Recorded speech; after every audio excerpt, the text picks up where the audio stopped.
Assalamu alaikum and welcome back to the course. In this bonus video, we are going to talk about pair programming. So what is pair programming? Simply, it means two developers on the same keyboard and on the same screen writing some code. So each time one of the developers will take the keyboard and he will be typing and the other one is criticizing. So actually the code will be written by two persons. For example, I can come here and say, well, here we are naming this calculation method and this calculation parameter. During that course, I didn't have any pair, and by consequence, I didn't have anyone criticizing my idea and my own code. So this is a little bit problematic because sometimes we think something is good, but actually it's not. And the issue is that we don't have someone to criticize our code. That's why we have something called code reviews when we write our code even alone, and then we give it to other developers to criticize it and maybe find some optimization and several stuff. So if I had a pair, for example, the whole trajectory of the refactoring we are doing would change. The whole path will change because every time I will think about something and then the other one will say, why not doing that instead of that? And then we'll have debates on certain stuff, but we will come up to a solution that will arrange both.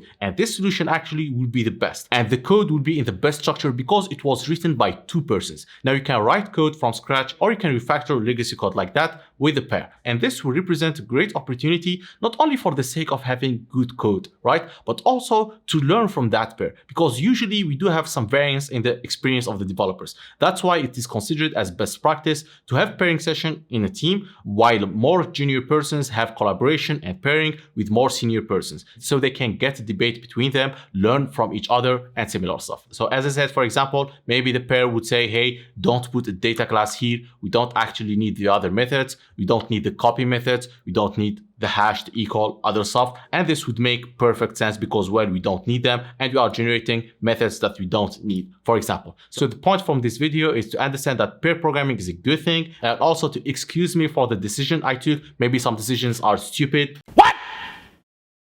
But they are working right now. They are passing the test, but this is the point. If you can have a pair, and I really suggest taking this refactoring practice with a pair. This will increase massively the level of experience of both developers and also the code quality. So definitely, this is a great practice to implement. So that's basically it. Thank you very much and see you in the upcoming videos.